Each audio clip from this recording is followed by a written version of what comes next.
Welcome everyone. আজকে তোমাদের কাছে একটা গুরুত্বপূর্ণ জিনিস আমি নিয়ে আসছি। সেটা হচ্ছে তোমাদের এই মুহূর্তে আজকে থেকে বুয়েটের সাবজেক্ট চয়েস লিস্ট সেটা আপলোড করার ব্যাপার চলে আসছে। যারা প্রিলি টিকসো তারা অবশ্যই তো সেই সাবজেক্ট চয়েস লিস্টে টিকে যাচ্ছ। আর এছাড়া কুয়েটেরও সাবজেক্ট চয়েস লিস্ট প্রবাবলি অনেকে সাবমিট করে দিচ্ছ। তো এখানে আমি যদি বলি যে অনেকের ক্ষেত্রে আর কি একদম প্রথম দিকে যেগুলো ট্রেডিশনাল ইঞ্জিনিয়ারিং সাবজেক্ট সেগুলো সবাই তাদের প্যাশন বা পছন্দ অনুযায়ী বা মোটামুটি একটা সিরিয়ালে দিয়ে দেয়। কিন্তু একদম এরপরে এসে লাস্টে ধরো সে 6টা যে অ্যাড করবে ওগুলো তারা সিকোয়েন্স অনেক সময় কিছুটা মানে একটু বিভ্রান্তিমূলকভাবে দিয়ে দেয়। এখন ধরো রিটেন পরীক্ষা হওয়ার আগ পর্যন্ত আমরা তো আর বলতে পারতেছি না তোমার র্যাঙ্ক কেমন। তো এক দুইটা এদিক সেদিকের জন্য হলেও অনেক সময় যে একটু আগে দিলাম একটু পরে দিলাম এটার জন্য পরে অনেক সময় রিগ্রেট করতে হয়। পাশাপাশি হচ্ছে যেহেতু বুয়েট ভর্তি পরীক্ষার পরবর্তীতে সিট ওভাবে কেউ ছাড়ে না আসলে। অল্প কিছু সিট হয়তো অন্যরা যারা ধরো খুব ভালো জায়গায় চান্স পাইছে আরও খুব ভালো সাবজেক্টে, তাদের কাছে মনে হয়েছে যে তারা ছেড়ে দিবে, সেক্ষেত্রে বুয়েট ছেড়ে দেওয়া হলো। কিন্তু ম্যাক্সিমামই রয়ে যায়, একটা ব্র্যান্ড ভ্যালুর জন্য হলেও রয়ে যায় ওখানে। তো এই কারণে আমাদের র্যাঙ্ক দেওয়াটা সাবজেক্টের ক্ষেত্রে যে একদম টপে কাকে রাখতেছো নিচে কাকে রাখতেছো এটার উপরে তুমি কি পাচ্ছ সেটা কিন্তু পুরোপুরি নির্ভরশীল, রাইট? আচ্ছা, তো আমি তোমাদেরকে কি ছোট্ট একদম মানে ট্রেডিশনাল কিছু ব্যাপার যে থেকে একটু আলাদা কিছু ব্যাপারকে আমি একটু আলোকপাত করতে চাচ্ছি আর কি। আই হোপ তোমাদের এটা হেল্প করবে।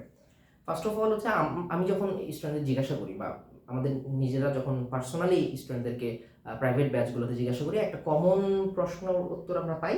সেটা হচ্ছে ওদের 99%-এরই কথা হচ্ছে আমরা অ্যাব্রড যেতে চাই, মানে আমাদের গ্র্যাজুয়েশন শেষ করে আমরা মাস্টার্সটা বাইরে যেতে চাই।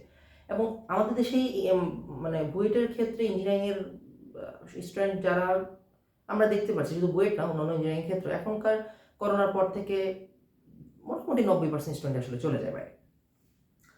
তো মানে আমরা যদি একটু এভাবে চিন্তা করি, একদম ডেটা বেসড অনুযায়ী বলি, করোনার সময়ে যেখানে 2200 2400 2500 লোকজন ইউএসএতে যাইতো, মাইগ্রেট করতো F1 ভিসা নিয়ে, স্টুডেন্ট ভিসা নিয়ে, হোয়ারাজ এই বছর 2024 সালে এসে সেই সংখ্যাটা 13-14 হাজার, মানে 17,000 প্লাস টোটাল ভিসা, এর মধ্যে 13,000ই হবে হচ্ছে শুধু আমাদের যদি বলি F1 ভিসা, যেটাকে আমরা বলি মাস্টার্স প্লাস পিএইচডি বা কিংবা আন্ডার গ্রেডও হয় এখানের মধ্যে কিছু। তো আমাদের আমি শুধু আমেরিকা যাওয়ার রেটটা বললাম, অন্য দেশের আমি তথ্য দিচ্ছি না, শুধু আমেরিকাটাই বলতেছি, যেহেতু এটা মোটামুটি নর্থ আমেরিকান ডিগ্রিটা সবার ড্রিম ডিগ্রি, যে ওখানে গিয়ে আমি একটা ডিগ্রি নিব। তো বাইরে যাওয়ার রেটটা কিন্তু অনেক বাড়তেছে অটোমেটিক্যালি, অনেক অনেক বেশি। তো এখনও স্টিল আমরা যখন প্রশ্নটা করি ঘটনাটা সেম, কিন্তু হয় কি এই বয়সের একটা স্টুডেন্ট বাইরে যাওয়ার ব্যাপারে নেপথ্যের জিনিসটাকে আসলে সে জানে না। যে বাইরে যাব সবারই 99%-এরই কমন আনসার, কিন্তু বাইরে যাওয়ার ব্যাপারটার পিছনে যে আরও কিছু ফ্যাক্টর কাজ করে এগুলো আসলে একদম একটা ফোর্থ ইয়ারের বুয়েটিয়ান, ফোর্থ ইয়ারের কুয়েটিয়ান চুয়েটিয়ান জানে যে তার কিন্তু যথেষ্ট কিছু মাথায় রাখতে হচ্ছে বাইরে যাওয়ার ক্ষেত্রে।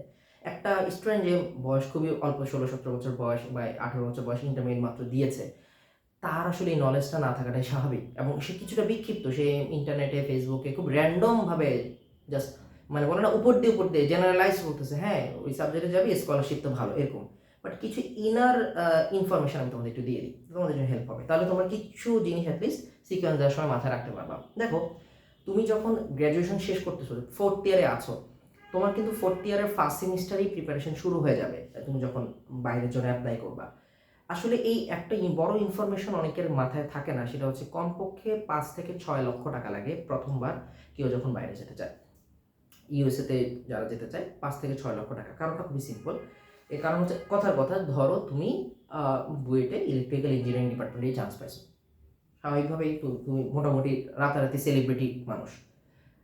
এখন it is not common for every one যে আমরা আমরা গত 2 বছরও দেখছি, প্রথমে চান্স পায় টপ 100 200 300 মধ্যে যারা চান্স পায় একটা ইউটিউব চ্যানেল খুলে ফেলে, একটা অনলাইন প্ল্যাটফর্ম খুলে ফেলে, কারণ সেও চাচ্ছে যে তার কাছে স্টুডেন্টরা পড়ুক বা সে একটু ব্যাচ করে পড়াক। কারণ স্বাভাবিকভাবে তার ভর্তির পর থেকে মূল পড়াশোনার লোড আসার মাঝখানে একটা বড় গ্যাপ থাকে, কিছু ক্ষেত্রে 6 মাস 8 মাসও গ্যাপ থাকে। তো ওয়াই নট আমি কিছু টিউশনি করে টাকা পয়সা কামাই। যখনই সে একবার এই ফিল্ডটাতে আসে, স্বাভাবিকভাবে তার পরিচিতি পেতে সময় লাগে। আজকে আমি একটা ব্যাচ লঞ্চ করলে যে অ্যামাউন্টের স্টুডেন্ট অনায়াসে ভর্তি হয়ে যায় বা অর্গানিক্যালি মুখে মুখে হয়ে যায়, স্বাভাবিকভাবে একটা নিউ কামারের একটু সময় লাগবে।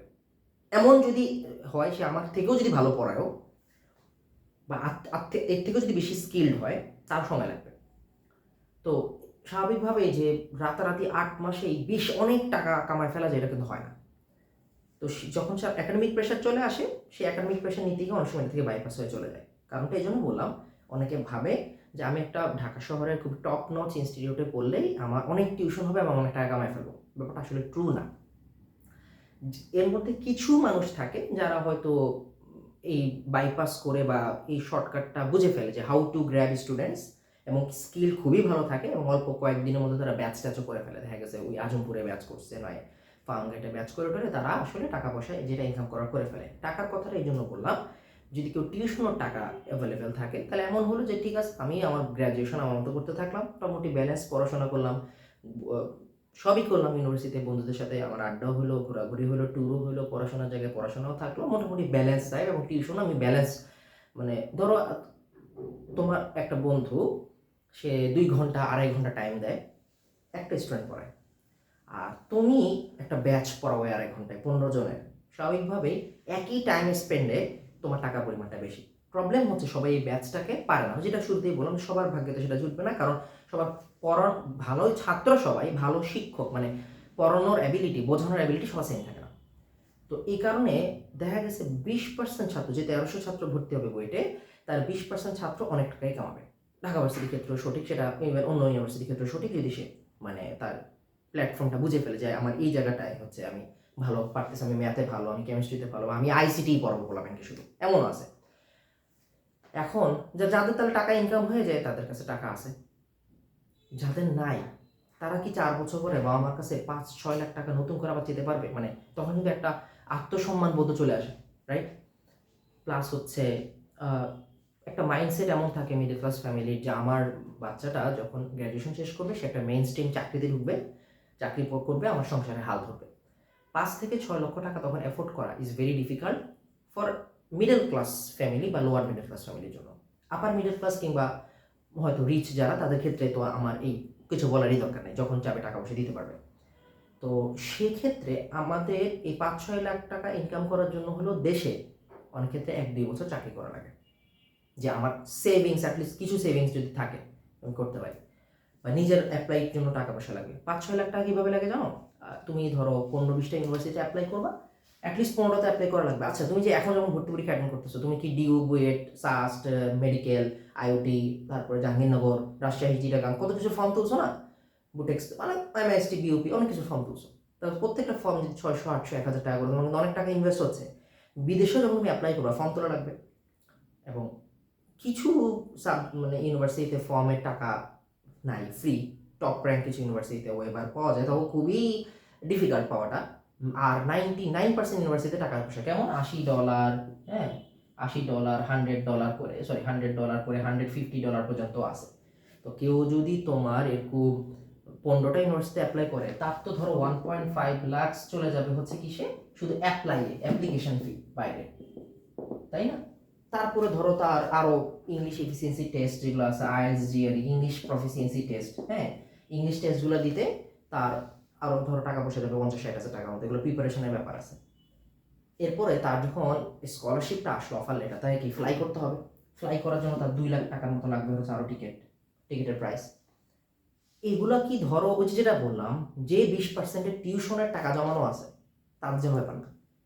হোয়াট অ্যাবাউট দ্য আদার 80%, যেটা একটা বিগ পার্সেন্টেজ, যারা ধরো একটা টিউশন করে যেটাতে নিজের চা এর বিলটা আসে, নাস্তার বিলটা আসে, বাট জমানোর মতো নাই। বা তুমি ধরো নিজের টাকা দিয়ে ল্যাপটপটাও কিনতে হবে, সামনে তোমার পড়াশোনার জন্যই ভালো ল্যাপটপ লাগবে, হাই কনফিগারেশনের বিভিন্ন কিছু লাগতে পারে, accessories. So in that point আমরা কিছু ক্ষেত্রে কিছু মিস্টেক করে ফেলি, যে ফর্সে কেউ আমাকে বলছে বায়োমেডিক্যাল ইঞ্জিনিয়ারিং বাইরের স্কলারশিপের জন্য সেরা। আই নো দ্যাট এটা এক্সিলেন্ট সাবজেক্ট, পড়েও মজা, ভালো, সব দিক থেকে ঠিক আছে, কোনো ঝামেলা নেই। ঝামেলা হচ্ছে দেশের জব মার্কেট ইন্ডাস্ট্রিটা এখনো গড়ে ওঠে নাই। একটা এমআরআই মেশিন, সিটি স্ক্যান, বা আমাদের মেডিকেল ফিল্ডে যে পরিমাণ অ্যাক্সেসরিজ লাগে, রেভলিউশনারি অ্যাক্সেসরিজ, এগুলোর কোনো ইন্ডাস্ট্রি আমাদের দেশে এখনো ভাবে হয়ে ওঠে নাই। স্বাভাবিকভাবে এটা জব সেক্টর তো ভাবে নাই। So if you have backup, then you go for that subject. তোমাকে এই মনস্থির করেই যাইতে হবে গ্র্যাজুয়েশন শেষে তোমাকে ওই নিজের ব্যাকআপ আছে, সেটা টিউশনের টাকা হোক বা ফ্যামিলি ব্যাকআপ আছে তোমার অ্যাপ্লাই করার জন্য, ফ্লাই করার জন্য, আরেকটা ব্যাপার, আমেরিকাতে ঢোকার পরেও বা ইউএসএতে ঢোকার পরেও তোমার প্রথম 1-2 মাসের অ্যাপার্টমেন্ট রেন্ট এখান থেকে বুকিং করে যেতে হবে। সব মিলে 7 লাখ টাকাতে এমনি টান দিতেছে অনায়াসে। শপিং টপিংয়ের ব্যাপার আছে, ওগুলো অ্যাড অন হবে। যাওয়ার সময় তোমার অনেক জামা কাপড় বা অনেক মানে নেসেসারি জিনিস শপিং করে নিয়ে যেতে হবে।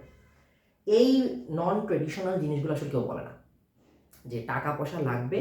সো আমরা যে বলি না, আমি আমি এত বছরে সেটা সবসময় পাইছি যে আমি তো বিদেশ চলে যাবো, সবাই বলে, সব ছাত্র বলে, মানে বললাম 90%ই এটাই বলে। গভর্নমেন্ট জব চাই এমন স্টুডেন্ট খুব কমই আছে, খুব একটা বলে না। দেশের প্রতি সবার কেন যেন একটা ঘৃণা থাকে। আর প্রাইভেট জবের কথা তো এমনি কেউ বলেও না, ইন্ডাস্ট্রি বেস জব করবে এটাকে বলেও না। হ্যাঁ, এখন নতুন করে কিছু জিনিস পাচ্ছি স্যার, নিজের কিছু করতে চাই, হুইচ ইজ ভেরি গুড। এটাও এক্সেপশন, আগে কেউ বলতো না, এখন মানে এন্টারপ্রেনারশিপ যেটা, এটা অনেকেই দেখি চায় আর কি। আচ্ছা, আমার কথা হচ্ছে তুমি সাবজেক্ট চয়েস এমনভাবে দিও যেটা দেশের ইন্ডাস্ট্রি বেস চাকরি আছে। সরকারি চাকরি তো আর সব সাবজেক্ট থেকে পাশ করে পাওয়া যায় না, অনেক পরীক্ষা দিতে হয়, সার্কুলার টাইম মতো পাইতে হয়। তুমি পাশ করে বেরিয়েছো 2030 সালে, সার্কুলার ওই গভর্নমেন্ট প্রজেক্টের 2031 সালের আগ পর্যন্ত কোনো সার্কুলার নাই। 1 বছর তো আর বসে থাকতে পারবে না। বা ওই যে যেটা বললাম, তুমি এমন কোনো টিউশন ম্যাগনেটও না, বা ধরো অফলাইন কোচিংয়ে সবাই ক্লাস নেয়, সবাই কি খুব পপুলার টিচার হতে পারে? না, তুমি এত টাকা কামাইতেও পারবে না, বা তোমার কিছু খরচও যাবে। এই কারণে একটা মেইন স্ট্রিম জব প্লাস পাশাপাশি জবের এক্সপিরিয়েন্সটাও ম্যাটার করে বাইরে একটা ভালো ইউনিভার্সিটিতে স্কলারশিপ পাওয়ার ক্ষেত্রে। রিসার্চ তো ম্যাটার করে, আমি ধরেই নিচ্ছি যে একটা স্টুডেন্ট সে যেহেতু বাইরে যাওয়ার ইচ্ছা আছে, সে এমনিও জানে 3rd ইয়ারের পর থেকেই তাকে রিসার্চে একদম মেইন স্ট্রিম রিসার্চে যাইতে হবে, 3rd ইয়ার থেকে রিসার্চের আশপাশে দিয়ে হলে একটু নাড়াচাড়া করতে হবে তাকে। সো এইটা হচ্ছে একটা ফ্যাক্টর, যে আমরা এমন কিছুতে ঢোকার চেষ্টা করি যেটা দেশের প্রাইভেট জব মার্কেটও ভালো, ইন্ডাস্ট্রি আছে, সেটাকেই ফোকাস করে দেই। এবং তুমি জাস্ট ওয়ান স্টেপ অ্যাওয়ে, তোমার 10টা বড় ভাইকে জিজ্ঞেস করার দরকার, একটা গুগল করলেই স্ট্যাটিস্টিক্স চলে আসে যে কেমন ইন্ডাস্ট্রি বেসড জব কোন সাবজেক্টে কেমন আছে। চ্যাট জিপিকে জিজ্ঞাসা করলে সে বলে দেয় বেসড অন সাম রেফারেন্সেস। তো এই কথাটা একটু মাথায় রাখো। আমি বাইরে চলে যাব, কথাটা শুনতে যতটা শ্রুতি মধুর, এটার পিছনের স্টোরিটা অনেক লম্বা, এবং এই কারণে আমাদের উচিত এমন একটা সাবজেক্টে অ্যালাইন্ড হওয়া যেটা দেশে জব পাওয়ার পসিবিলিটিসটা তুলনামূলকভাবে একটু বেশি। সেকেন্ডলি হচ্ছে ফ্যাকাল্টি মেম্বার্স।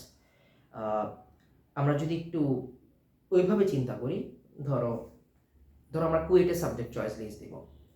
এখন সাবজেক্ট কিন্তু অনেক ফ্র্যাগমেন্টেড, ইঞ্জিনিয়ারিং ডিপার্টমেন্ট আমি যদি বলি অনেক ফ্র্যাগমেন্টেড, মানে ভেঙে ভেঙে। যেমন আইপিই একটা সময় মেকানিক্যালের ভেতরেই ছিল, 30 বছর আগে আইপিই মেকানিক্যাল থেকে একটু স্টেপ আউট হয়ে আলাদা হয়েছে। Building engineering and construction management part of civil engineering, কিন্তু ওখান থেকে বিল্ডিং অংশটাকে আলাদা করে আলাদা একটা ডিপার্টমেন্ট হয়েছে। Biomedical was A part of electrical, electrical থেকে বায়োমেডিক্যাল অংশটা শুধু আলাদা হয়েছে, যে বায়োলজিক্যাল বডি রিলেটেড যে ইলেকট্রনিক্স বা ইলেকট্রিক্যাল টেকনোলজিটা আছে, ন্যানো কম্পোজিটস দিয়ে হোক, ন্যানো সেমিকন্ডাক্টর দিয়ে হোক, ওগুলো দিয়ে তারা কাজ করতেছে। এখন ফ্যাক্ট হচ্ছে এই যে ফ্র্যাগমেন্টেড কিছু ডিপার্টমেন্ট আছে, আমি যদি দেখি আমার ডিপার্টমেন্টের নতুন, যে ফরসে XYZ একটা ইউনিভার্সিটি কেমিক্যাল ইঞ্জিনিয়ারিং ডিপার্টমেন্ট মাত্র 8 বছর হয়েছে, অথচ একটা বিজ্ঞান ও প্রযুক্তি বিশ্ববিদ্যালয় কেমিক্যাল ইঞ্জিনিয়ারিং ডিপার্টমেন্ট 34 বছর পুরনো। রাজশাহী ইউনিভার্সিটির এসএসসি এর 50 বছর পুরনো অ্যালামনাই থেকেও বড় কথা, প্রফেসরের সংখ্যাটা অনেক বেশি হলে তোমাকে তো বাইরে যাওয়ার জন্য রিকমেন্ডেশন লেটার লিখতে হবে, প্রজেক্টে কাজ করতে হবে, থিসিস পাইতে হবে, রাইট? আমি যদি 100 জনের একটা ডিপার্টমেন্টে ভর্তি হই, যেখানে প্রফেসর আছে 4 জন, অ্যাসোসিয়েট প্রফেসর আছে 3 জন, তাহলে 7 জন হলো যারা অ্যাক্টিভ রিসার্চের সাথে কানেক্টেড। সেখানে একজন টিচার যদি 3 জন করে স্টুডেন্ট নেয়, সর্বোচ্চ বেশি নিতে পারে না according to the UGC rules. 3 জন, কিছু ক্ষেত্রে বিশেষ ক্ষেত্রে 4 জন নিতে পারে, একটা টিচার 4 জন ছাত্র নিতে পারে তার কাছে প্রজেক্ট করার জন্য আর কি। তো স্বাভাবিকভাবেই টিচার স্বল্পতার কারণে তুমি বাইরে যাওয়ার জন্য যে ফার্স্ট স্টেপ, গবেষণার সাথে একটু কানেক্টেড হওয়া, এখনকার চিন্তা করলে যে এখন যেহেতু কম্পিটিশন বেড়ে গেছে বাইরে যাওয়ার, এই গবেষণার জন্য তুমি টিচারই পাইলা না। ওয়্যারএস তুমি এমন একটা ইউনিভার্সিটিতে গেলা যেটার ওই ডিপার্টমেন্টটাতে প্রচুর পরিমাণ প্রফেসর, 25টা প্রফেসর আছে, একজন যদি 3 জন করে না 75 জনকে তো সে এমনিই সার্ভিস দিতে পারতেছে। আর আমি একটা ডিপার্টমেন্টে গেলাম যেখানে ম্যাক্সিমামই পিএইচডি ছাড়া, এবং তাদের কাছে প্রজেক্ট অ্যাভেলেবেল নাই, রিসার্চের কাজ করে না। সেটা কিন্তু আমার ওই তোমার কথার সাথেই সাংঘর্ষিক হলো। তুমি যে বললা যে আমি বাইরে যেতে চাই, সেই ব্যাপারটাকে কিন্তু আর ঠিকঠাক না। এই কারণে আমরা সিরিয়াল করে দেওয়ার মতো অনেক ভিডিওস পাবো, যে মাদার সাবজেক্ট আগে দাও, এটা পরে দাও, ঠিক আছে, কিন্তু তুমি আর নিজেকে জিজ্ঞাসা করো যে তুমি যে বাইরে যাবা, do you have the backup? Do you have the ability যে তুমি 4 বছর অসম্ভব পরিশ্রম করে দিন রাত টিউশন করে টাকা কামাবা কিনা, নাকি রাদার তুমি একটু সেফ জোনে খেলবা, সেফ ব্যাটিং করবা, এবং তুমি চাবা যে না আমি একটা মোটামুটি একটা প্রাইভেট চাকরিতে ঢুকে 2 বছরের মতো সার্ভিস দিয়ে কিছু টাকা সেভ করে দেন আমি বাইরে আমার বাকি ক্যারিয়ারটা পার্সু করতে চাই। তো এই জিনিসটা আমাদের একটু মাথায় রাখা উচিত। আচ্ছা, লাস্টলি হচ্ছে হাইট। কম্পিউটার সায়েন্স অবশ্যই মডার্ন, যে আমি যদি বলি মডার্ন ওয়ার্ল্ডটা পিছনে নেপথ্যে কারিগর, রাইট? আমাদের দেশে এই 88-87-এর দিকে সুযাত্রা শুরু, 94-95-এ এসে অনেকগুলো ইনস্টিটিউটে ছিল, এরপরে তো আউটবাস্ট হয় কম্পিউটার সায়েন্স। এখন কথা হচ্ছে যে আমার যদি বিন্দুমাত্র প্যাশন না থাকে কম্পিউটারের সাথে পড়ে থাকার, ডেভেলপিংয়ের কাজ করার, কোডিংয়ের কাজ করার, বা ইভেন হার্ডওয়্যার বেসড কম্পিউটারের কাজ যদি আমার পছন্দ না হয়, why should I give this as rank 1 in my choice list? কেন আমি এটা আমার দেওয়ার দরকার নাই তো? বেটার যে আমার ড্রয়িং ভাল লাগে, কনস্ট্রাকশন বিজনেস বা কনস্ট্রাকশন রিলেটেড এরিয়া পছন্দ, সো আমি সিভিলই একে দিব। আমার তো মানুষকে দেখানোর দরকার নেই আমি সিএসি পড়ি কুয়েটে, এই যে বা কুয়েটে আমি ট্রিপলি পড়ি, এই দেখানোর ব্যাপারটা থেকে আমাকে সরে আসতে হবে। একটা স্টুডেন্ট বললো স্যার আমার ইন্ডাস্ট্রি বেসড জবই পছন্দ।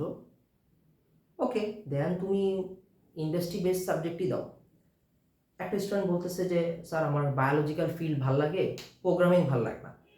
কিন্তু দেখো, এর মানে এই না তুমি বায়োমেডিক্যাল ইঞ্জিনিয়ারিং দিবা, বিকজ বায়োমেডিক্যাল ইঞ্জিনিয়ারিংয়ে ভালো প্রোগ্রামারের অনেক দাম আছে। তাকে লটস অফ সফটওয়্যার বেসড কাজ করতে হবে, ল্যাবগুলো অনেক বেশি সফটওয়্যার ওরিয়েন্টেড, অর্থাৎ কম্পিউটারের সাথে তার অনেক কাজ। সো এই ধরনের ছুতা দেওয়া যাবে না আসলে, যে তুমি এটা ভালো ওইটা ভাল লাগে না। একটা হচ্ছে ব্যালেন্স একটা জিনিস থাকতে হবে। আর তুমি যেভাবে ভাবো না, যে তুমি যে ফর্মেটে ভাবো আর কি, যে তুমি ইঞ্জিনিয়ারিং মানে তোমার কিছু মুখস্থ করা লাগবে না, আমাদের সিলেবাস আসলে এখন অতটা সুগঠিত হয় না। ছেলেপেলেকে ভালো রেজাল্ট করতে হলে অনেক কিছু স্লাইড মুখস্থ করে হলেও পরের দিন পরীক্ষা দিয়ে আসতে হয়। সো রিয়েলিটি অনেক ভিন্ন তুমি এখন যেভাবে দেখতেছো, but make the right decision. একদম লাস্টে যে 5-6টা বসানো হয়, ওগুলো বসানোর সময় খুব তোমার হচ্ছে ধৈর্য ধরে চিন্তা ভাবনা করে বসাবা, এক্সপার্টদের অপিনিয়ন নিয়ে বসাবা। এমন যেন না হয় যে জাস্ট নামটা একটু ফ্যান্সি দেখে তুমি দিয়ে দিলা, এবং কিছু আমি যদি বলি কিছু ট্রেডিশনাল কথাতে একটু ফিরে আসতে হবে, যে এনসিই বইটা নতুন ডিপার্টমেন্ট ভালো হবে কিনা, এই কথাটার মধ্যে একটু আসলে ঝামেলা আছে। ন্যানো অ্যান্ড সিরামিক ইঞ্জিনিয়ারিং বুয়েটে মাস্টার্স সিরামিক ইঞ্জিনিয়ারিংয়ে আরও প্রায় 15-16 বছর আগে থেকেই চালু ছিল। অনার্সটা নতুন খুলছে। ন্যানো ইঞ্জিনিয়ারিং বা ন্যানো ম্যাটেরিয়াল বা ম্যাটেরিয়াল সায়েন্স এই মডার্ন ওয়ার্ল্ডের অ্যাকচুয়াল সায়েন্স। মডার্ন ওয়ার্ল্ডের সবচেয়ে বেশি পরিমাণে স্কলারশিপ এখান থেকে পাওয়া যায়। স্কলারশিপের যদি রেট হাই আমি বলি, কেমিক্যাল ইঞ্জিনিয়ারিংয়ে scholarship rate extreme high, material সায়েন্সে এক্সট্রিম হাই, ন্যানো সায়েন্সে এক্সট্রিম হাই। কেমিস্ট্রি বায়োকেমিস্ট্রি তো সেটা ইঞ্জিনিয়ারিং সাবজেক্টে পড়ছে না, আমি এটা নিয়ে আজকের ভিডিওতে জন্য কথা বলতেছি না। বাট এই তিনটা হচ্ছে হাই। ইলেকট্রিক্যালও সুপার, প্রচুর পরিমাণে তোমার স্কলারশিপ অপরচুনিটিস থাকে। বাংলাদেশে ইনফ্রাস্ট্রাকচার ডেভেলপমেন্টে অনেক কোম্পানি, যেটা আমাদের অনেক সিনিয়ররা যারা আছেন শুনতেছি যে রিসেন্টলি ডেভেলপিং কোম্পানিগুলো তাদের বিজনেস অনেক কমায় আনতেছে। মেবি এটা গভর্নমেন্ট চেঞ্জের কারণে, বা মেবি বাংলাদেশের বর্তমান পরিস্থিতির কারণে। বাট তোমাদের সময় এসে আমার মনে হয় রিজেনারেট করবে। সো সিভিল হয়তো এই 1-2 বছর বিভিন্ন সিভিল ফার্মে নিয়োগগুলো একটু সীমিত হবে, বা যারা আগের আছে তাদের থেকে অনেক ছাঁটাই হবে। কিন্তু এর মানে এই না যে তুমি সিভিল পড়লা থমকে গেলা, কারণ গভর্নমেন্ট অপরচুনিটিস প্রচুর থাকে। আর সবচেয়ে বড় কথা, বইটার মতো ইনস্টিটিউটে সব সাবজেক্টেরই ভ্যালু একই রকম ক্যারি অন হয়, কিন্তু ওই যে বললাম অনেক সময় লাস্টের দিক দিয়ে সাজাইতে আমরা গুবলেট পাকায় ফেলি। একটু ঠান্ডা মাথায় দেখে শুনে সাজাবা, এবং যে যে ইউনিভার্সিটি যে সাবজেক্ট চয়েসই দাও না কেন, দুইটা জিনিস আবারও বলে দিচ্ছি, check the faculty list. Second, বাংলাদেশের প্রাইভেট সেক্টরে তার জব ডিমান্ডটা কেমন, বা কী পরিমাণ অপরচুনিটিস আছে। যেমন কেমিক্যাল ইঞ্জিনিয়ার নাম শুনেই বোঝা যায় 157টা ফার্মাসিউটিক্যাল কোম্পানি তো আছেই, ফুড প্রসেসিং ইঞ্জিনিয়ারিংতে আছেই। ইলেকট্রিক্যালের কথা শুনেই মাথায় চলে আসে ওকে ওয়ালটন আছে, সিঙ্গার আছে, ইভেন ফিলিপস প্যানাসোনিকের বা এমএনসির কোম্পানিজ আছে, মাথায় চলে আসে কিন্তু নাম। গভর্নমেন্ট সেক্টর তো আছে, ডেস্কো আছে, পল্লী বিদ্যুৎ আছে, অনেক, এবার অনেকগুলো। তো এরকম মাথায় নক দেওয়ার মতো একটা ব্যাপার চলে আসে কিন্তু মেইন স্ট্রিম সাবজেক্টগুলোতে। এটা একটু মাথায় রাখবো, আমরা এটা খেয়াল রাখবো। আর স্টার্টিং স্যালারি কিন্তু মোটামুটি কম্পিউটার সায়েন্স বাদ দিলে সবারই 25 থেকে 35-এর মধ্যে, 38-40 ভেদে। তো স্টার্টিং স্যালারি কেউ অত বেশি দেয় না আসলে। এটাও মাথায় রেখো যে তুমি ইঞ্জিনিয়ারিং করতে যাচ্ছ মানে তুমি অনেক স্যালারি পাবে, it's not like that. Even আমরা যারা কেমিস্ট্রি পড়ছি তারা স্টার্টিং 40 পাই, আর যারা দেখা গেছে একই কোম্পানিতে মেকানিক্যাল ইলেকট্রিক্যাল ওরা 32-33 চাকরি শুরু করে। পার্থক্য একটাই, তারা 4 বছর পরে চাকরি পাইছে, আর আমাদেরকে মাস্টার্স করে চাকরি পাইতে হয় যারা মানে ট্রেডিশনাল সাবজেক্টগুলোতে পড়ে, ফিজিক্যাল সায়েন্সে পড়ে। আর যারা অ্যাপ্লাইড সায়েন্স ইঞ্জিনিয়ারিংগুলোতে পড়ে তারা 4 বছরের ইকুইভ্যালেন্ট ডিগ্রিটা পেয়ে যায় আর কি, সমতুল্য। তো এটাই পার্থক্যের থেকে বড় পার্থক্য না। বেস্ট অফ লাক, খুব ঠান্ডা মাথায় একদম সবারও বলছে এক্সপার্ট অপিনিয়ন নিয়ে দেন তুমি এটা সাবমিট করবা। ওই আমার বাবার বন্ধু বলছে 70 দশকে পাশ করা, উনি বলছে আরে সিভিলই তো আসলে ইঞ্জিনিয়ার, গ্রামের মানুষকে তো বলতে পারবো আমার ছেলে রোড বানাইছে, এরকম না কিন্তু। বি এ স্মার্ট, 2025 সাল চলে আসছে, তোমরা 24 ব্যাচ, এখন দুনিয়া অনেক আগাইছে, so be a smart at your choice. Okay, so best of luck everyone, আবার দেখা হবে ইনশাল্লাহ।